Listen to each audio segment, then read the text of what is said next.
Okay, so this video is somewhat in response to something that I had watched before, and I watch a lot of videos on things that I don't necessarily agree with, but I'm trying to get other people's perspectives because I want to learn.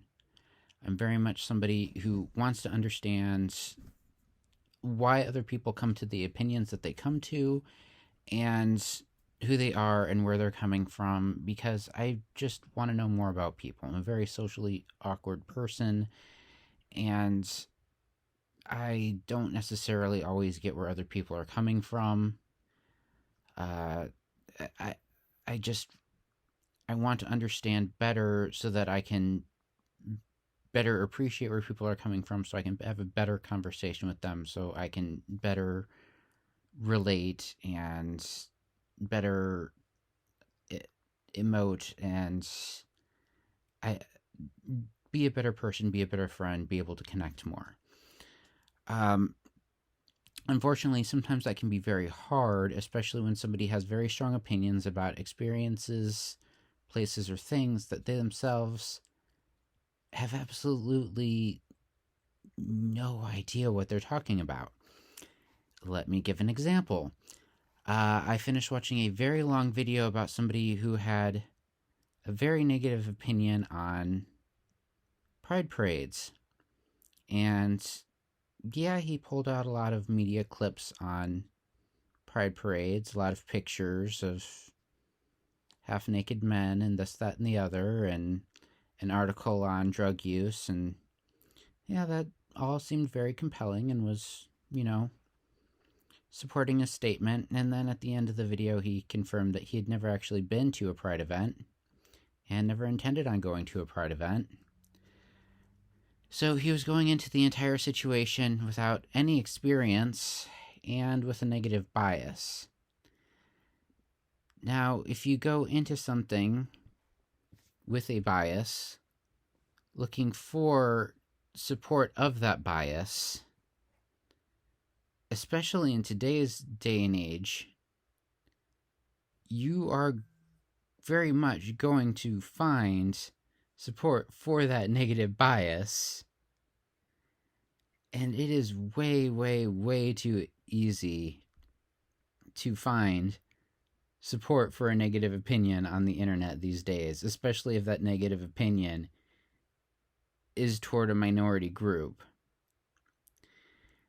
Now, I get being distrustful of something and not wanting to go to something because there are negative connotations connected to it. I have had not so great experiences in churches for asking too many questions. Now,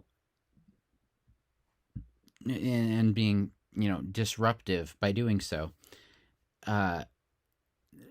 And, actually pointing out when something is a mistranslation because, I tend to overthink and overstudy things. And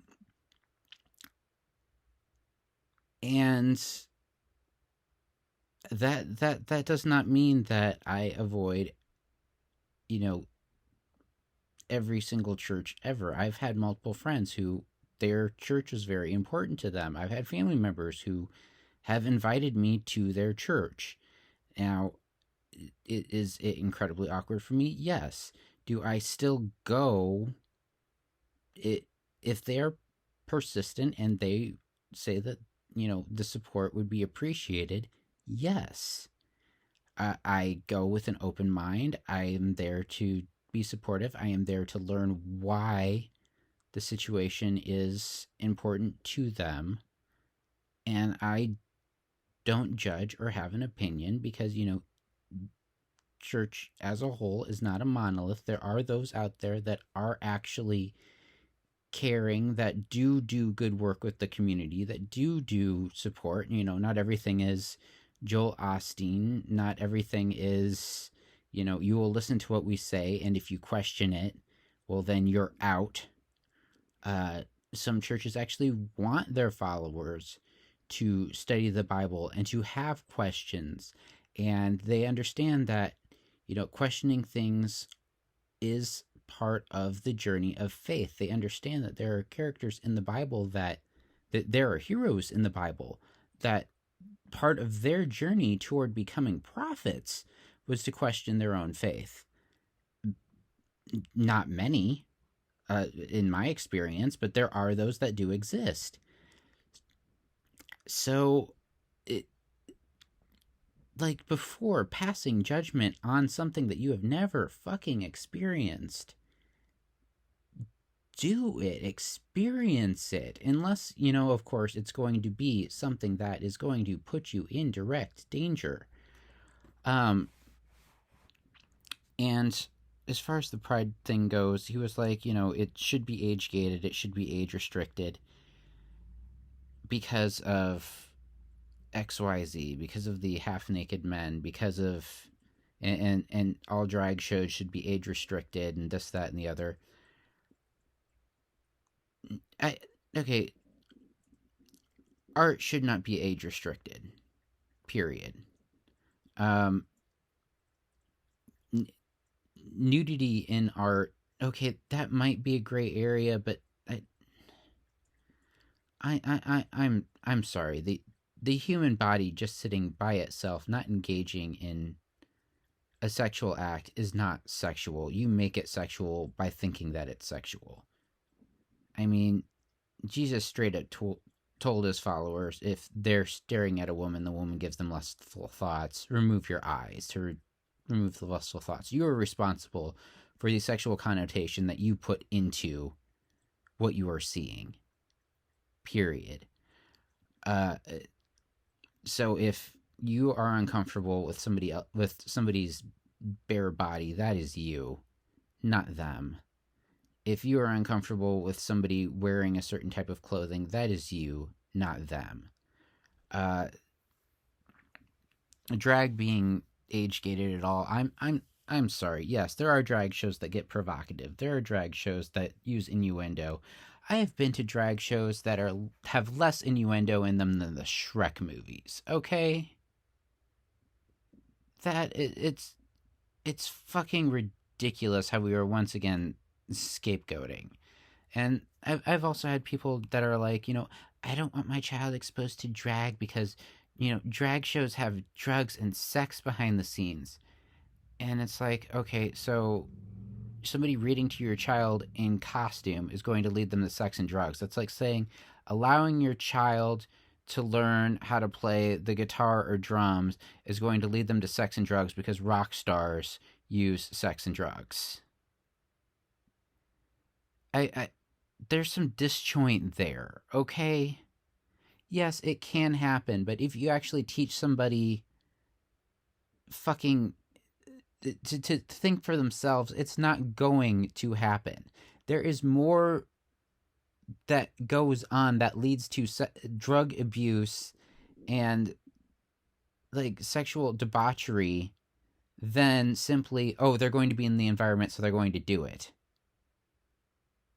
I mean, I've been around that stuff my whole life. I'm not a drug abuser. I know a lot of drug abusers.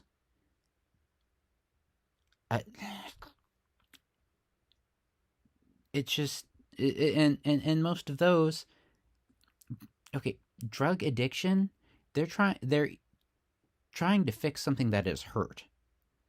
Sometimes it's physical hurt, as we've dealt with in this country with the opioid crisis. But a lot of times it's some kind of severe emotional deficit. And they don't know how to fix that because they weren't given the proper tools by their upbringing.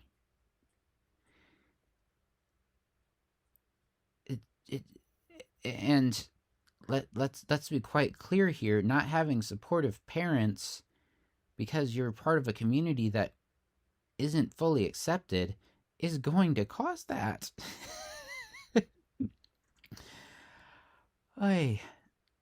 Anyway, it's just drag is it has been around for friggin' ever. It was used in theater when women weren't allowed to be actors and actresses. Okay, it predates Shakespeare. And now it's like, oh no, no, no, no. We can't have our kids near that because it will corrupt them. Another thing that another point that was brought up in this video, was like they're going to be teenagers there and they're going to be exposed to drugs and alcohol and sex. And I'm just sitting there looking back at being a kid, and I'm like, I've been to military parades where the alcohol flowed way more than alcohol flows at at pride celebrations that I've been at, and the alcohol was a lot cheaper because it was beer.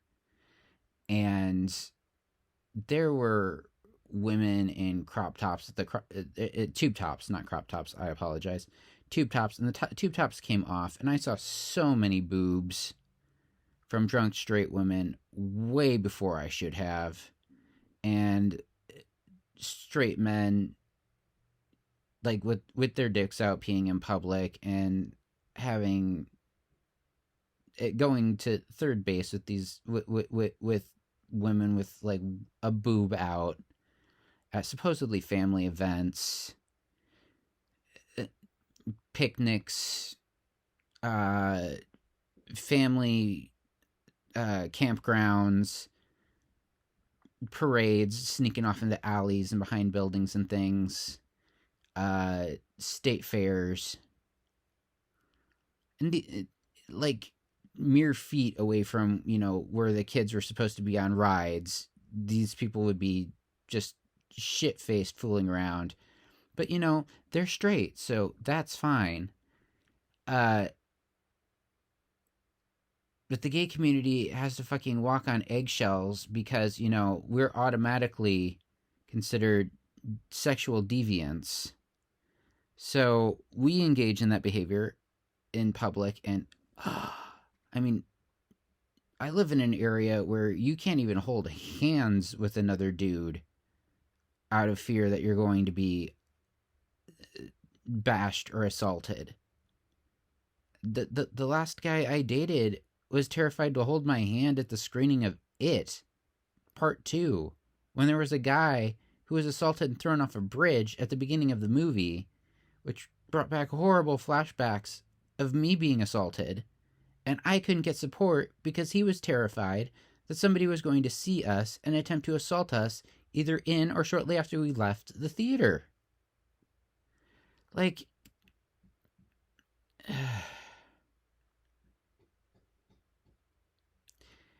not to mention the vagueness of the laws that are being used to put age restrictions and limitations on drag performances. The wording that tends to be used is male and female impersonators. They aren't specifically calling out drag. They aren't specifically calling out a performance. They are using the terms male and female impersonators. What exactly qualifies an impersonator? They aren't specified. This is not specified. It is an impersonator.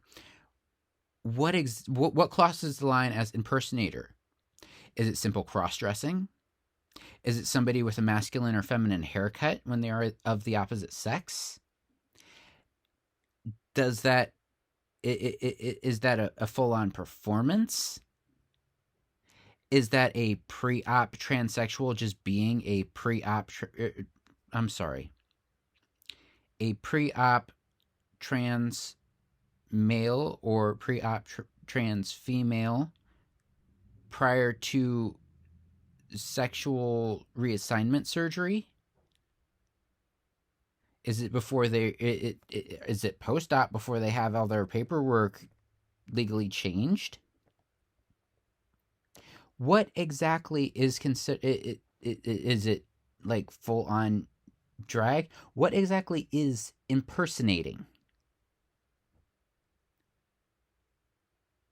If you are having a performance and there's a window that happens to be on street level that's a minor might be able to look in, is that a violation? Do we have to black out windows for bars now? Think about it. Any of these laws could be abused to go after 0.7% of the population, because honestly that's what this is about. It isn't about drag. It isn't about protecting children, because none of the laws that are about supposedly protecting children are actually about protecting children. It never has been. It never will be. The Simpsons covered this in the 90s. Anyone who's been actually paying attention knows about this.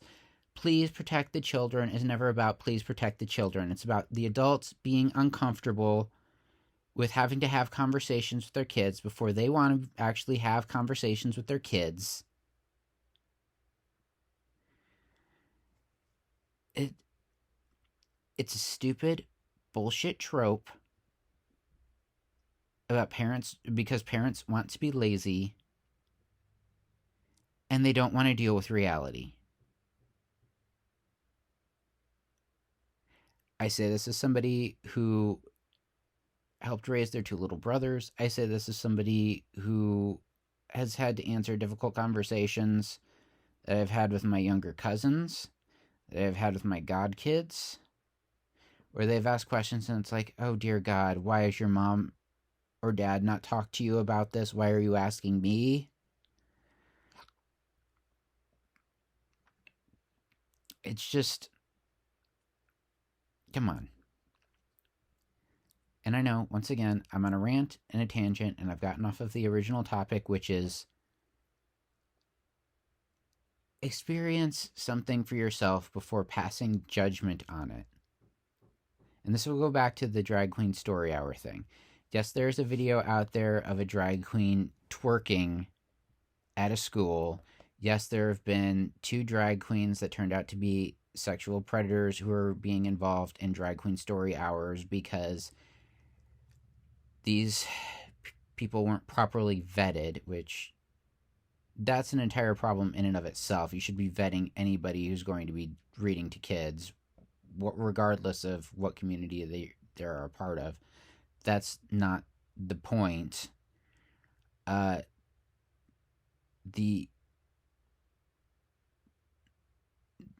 It's just,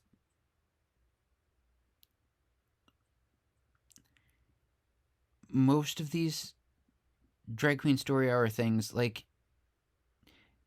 if a person came in dressed instead of as a member of the opposite sex, if they came in dressed as, you know, the Easter Bunny or someone from Blue's Clues or a regular clown, nobody would give a shit. But because they're coming dressed as a member of the opposite sex, all of a sudden it's pitchforks and torches and they're corrupting our kids, and it's fucking stupid. It's a character. They're dressed as a character. It's no different from clowning.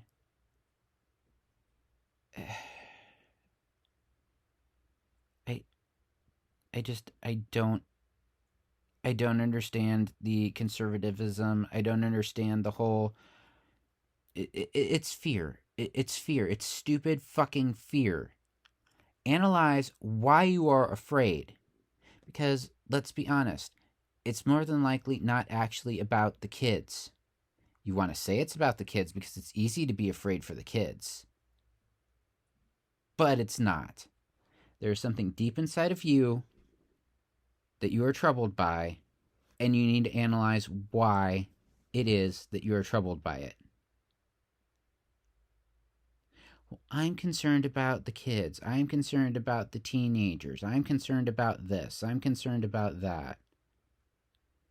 If you're really concerned, you'd be going to the events yourself in person, seeing it for yourself in person, being a quiet, casual observer to see whether or not it is actually dangerous, and making the judgments for yourself rather than having somebody tell you that it's quiet or that it's dangerous and that you should be afraid of it.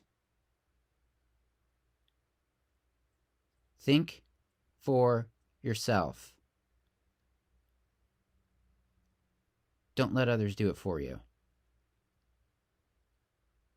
Take action for yourself. especially when others are telling you that you should be afraid of something or someone